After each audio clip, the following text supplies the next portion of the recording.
রাষ্ট্রটা এক ব্যক্তি কিংবা এক দল কেন্দ্রিক না। প্রধান উপদেষ্টার প্রতি আহ্বান জানাবো যে আপনি দেশে এসে অবিলম্বে আপনার এই বক্তব্যটা প্রত্যাহার করবেন যে আপনি বলেছেন যে নির্বাচিত সংসদে সংস্কার হবে এবং গণভোট আসলে অর্থহীন। একটি দল বা একক ব্যক্তির সাথে আলোচনা করে জাতীয় বিষয় সিদ্ধান্ত নেওয়াটা একটি অশনি সংকেত।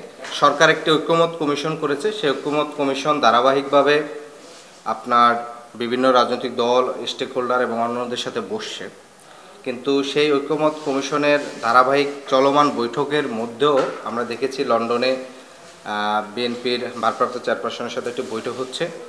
বৈঠক সরকারের এই উদ্যোগকে আমরা প্রাথমিকভাবে এটাকে আমরা ইতিবাচকভাবে দেখি সরকারের জায়গা থেকে, কিন্তু জাতীয় যে নির্বাচনের একটা ইস্যু, সেই ইস্যুর বিষয়ে সিদ্ধান্ত গ্রহণ করতে হলে সকল রাজনৈতিক দল, অন্য স্টেক হোল্ডার এবং একই সাথে অভ্যুত্থানের যে শহীদ পরিবার আছে তাদের মতামত নেওয়াটা গুরুত্বপূর্ণ। এবং আমরা দেখেছি সরকার কিন্তু তার পক্ষ থেকে 2টা শর্ত দিছে। 2টা শর্তের বিনিময়ে হয়তো নির্বাচনের বিষয় আলোচনাটা এগিয়ে আসতে পারে। প্রথমত বলছে যদি প্রস্তুতি সম্পন্ন হয়, এবং দ্বিতীয়ত বলেছে সংস্কার এবং বিচারের পর্যাপ্ত অগ্রগতি। এই যে বিশেষ 2টা শব্দ, সেই শব্দর প্রেক্ষিতে তারা এইটা বলছে যে আলোচনা করে হয়তো রমজানের আগে এগিয়ে আসতে পারে। তা আমাদের বক্তব্যটা হচ্ছে যে আমরা বারবারই বলে আসছিলাম যে গণ অভ্যুত্থানে সংগঠিত যে গণহত্যা হয়েছে, আওয়ামী লীগ এবং দলীয়ভাবে যে গণহত্যা সংগঠিত করেছে রাষ্ট্রীয় মেশিনারিজ ব্যবহার করে, সেটার আমরা সব সময় বিচার চেয়ে আসছি এবং একই সাথে রাষ্ট্রের কাঠামোগত মৌলিক সংস্কার বিষয়টা আমরা বলেছি। ফলে আমাদের পয়েন্টটা সবসময় ছিল রাষ্ট্রের মৌলিক কাঠামোগত সংস্কার এবং বিচার হলে নির্বাচনের নির্দিষ্ট তারিখ নিয়ে আমাদের খুব বেশি কিন্তু দ্বিমত নেই। ফলে সেই জায়গা থেকে আমরা সরকারের প্রস্তাবকে নেতিবাচকভাবে দেখি না, কিন্তু একটি দল বা একক ব্যক্তির সাথে আলোচনা করে জাতীয় বিষয় সিদ্ধান্ত নেওয়াটা একটি অশনি সংকেত। কারণ রাষ্ট্রটা এক ব্যক্তি কিংবা এক দল কেন্দ্রিক না। সেক্ষেত্রে সরকারের সবসময় মাথায় রাখতে হবে সকল রাজনৈতিক দল এবং শহীদ পরিবার এবং অন্য স্টেক হোল্ডারের সাথে মিলেই মূলত সিদ্ধান্তটা নিতে হবে। প্রফেসর ডক্টর ইউনূস যিনি যে শর্ত দিয়েছেন, সেই শর্তটাকে একটু ডিফোকাস করে মানে বলা হচ্ছে এমনভাবে যে ফেব্রুয়ারিতে সিদ্ধান্তটা হয়ে গেছে। ফলে এই যে মিসগাইড করা কিছু কিছু মিডিয়ার ট্রায়ালের মাধ্যমে, এবং আমি এর পূর্বে বলছি যে এই ধরনের মিডিয়াকে প্রভাবিত করা, বিশেষ করে বিএনপির পক্ষ থেকে বেশ কিছু মিডিয়ার মাধ্যমে এই ধরনের একটা সিদ্ধান্ত, চাপানো সিদ্ধান্ত দেওয়া হচ্ছে এবং জাতিকে বিভ্রান্ত করা হচ্ছে। তো সেই বিষয়ে আপনাদের কাছে আহ্বান জানাবো যেন এই বিষয়টা মানে বৈঠকের মূল যে বক্তব্যটা সেটা যেন ঠিক রেখে প্রচার করা হয়। প্রাথমিকভাবে ইতিবাচকভাবে নিয়েছে মিটিংটা হওয়াটাকে, কারণ আমাদের দেশে তো আলাপ আলোচনার কোনো সংস্কৃতিই ছিল না, সেখানে এটা হচ্ছে, সেই দিক থেকে অবশ্যই এটা গুরুত্বপূর্ণ।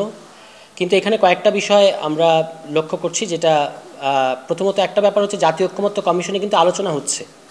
যে প্রশ্নগুলো আপনারা তুললেন যে জাতীয় ঐক্যমত্য কমিশনে এখন আলোচনা হচ্ছে, সেখানে আলোচনাটা হচ্ছে যে কি কি সংস্কার হবে এই প্রশ্নে দলগুলো এখন ঐক্যমত্যের পর্যায়ে আছে। দ্বিতীয় দফায় আসলে আলোচনা হবে যে কি পদ্ধতিতে আমরা সংস্কারগুলো বাস্তবায়ন করব। তো 6টা পদ্ধতির আপনারা জানেন যে স্প্রেডশিট যেটা তারা দিয়েছে কমিশন, সেখানে 6টা পদ্ধতির কথা বলা আছে।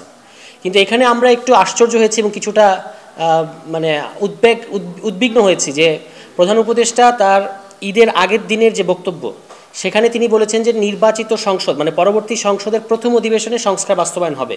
এই কথাটা তিনি যেন রাজনৈতিক দলগুলোর কাছ থেকে এই প্রতিশ্রুতি যেন জনগণ নিয়ে নেয়, তিনি এই আহ্বান জানিয়েছেন। 1 নম্বর কথা। দ্বিতীয় কথা হচ্ছে তিনি লন্ডনে চ্যাথাম হাউসের যে তার যে বৈঠকটা ছিল, সেখানে তিনি বলেছেন যে গণভোট একটা অর্থহীন ব্যাপার। এই দুটো জিনিস আমরা নিন্দা জানাই। এই কারণে নিন্দা জানাই যে আমরা এখনও কি পদ্ধতিতে সংস্কার হবে এটা কিন্তু এখনও ইয়েট টু কাম, এটা এখনও আলোচনা হয় নাই।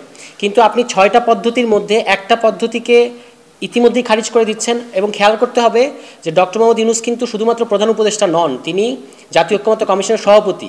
জাতীয় ঐক্যমত্য কমিশনের সভাপতির জায়গা থেকে তিনি যখন একটা পদ্ধতিকে ইতিমধ্যেই খারিজ করে দিয়েছেন যে গণভোট অর্থহীন, এবং তিনি আবার একটা পদ্ধতির প্রতি পক্ষপাত জানিয়েছেন যে নির্বাচিত সংসদে সংস্কার হবে, তাহলে এই যে জাতীয় ঐক্যমত্য কমিশনের সকল দল মিলে আলোচনা হচ্ছে, এইটাই কিন্তু তিনি এক ধরনের অর্থহীন মানে করে ফেলেছেন এই ইতিমধ্যেই তার এই বক্তব্যগুলোর মধ্য দিয়ে।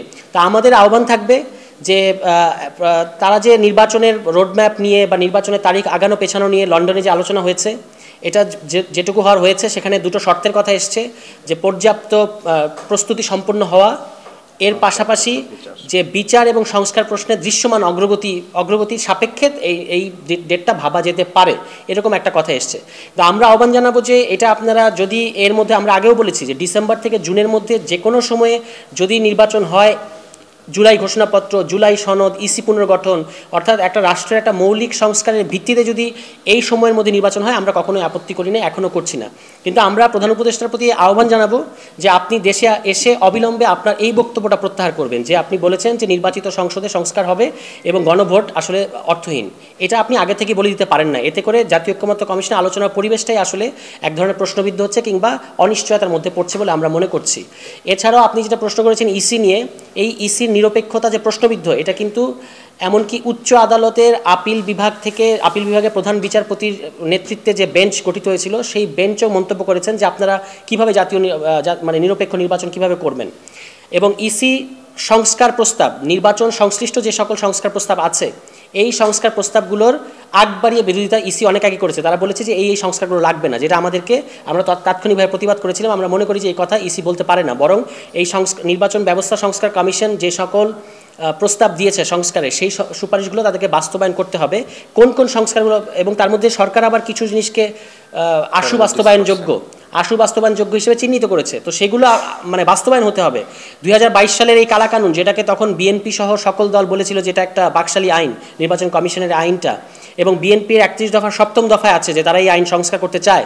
তাহলে এখন কি আমরা আশা করব যে আপনারা নির্বাচনে আগে একটা দল জয়ী হবে, তারপর তার সংসদে গিয়ে আপনি এই আইন সংশোধন করবেন, নাকি সংশোধিত আইনের ভিত্তিতে নির্বাচন হবে? এটা একটা গুরুত্বপূর্ণ প্রশ্ন। ফলে আমরা জুলাই ঘোষণাপত্র, জুলাই সনদ এবং ইসি পুনর্গঠন, এই তিনটাকে আমরা মৌলিক সংস্কার মনে করি, এবং বিচার ও সংস্কার প্রশ্নে এগুলোকে দৃশ্যমান অগ্রগতি মনে করি। এর সাপেক্ষে যদি ডিসেম্বর থেকে জুনের মধ্যে যে কোনো ডেট সকলে আলোচনা মিলে ঠিক করা যায়, সেটাতে আমাদের কখনো আপত্তি ছিল না, এখনও আপত্তি নাই। এবং আজকের মিটিংয়েও এটা কিন্তু কন্ডিশনাল। প্রধান উপদেষ্টা যে ফেব্রুয়ারির ব্যাপারে বিবেচনা করেছেন, এটা কিন্তু কন্ডিশনাল। ওই যে দুটো কন্ডিশনের কথা এসছে, ওই দুটো কন্ডিশনের উপর নির্ভর করবে। খবরের কাগজ, নিখাদ, নির্ভীক, নিরপেক্ষ।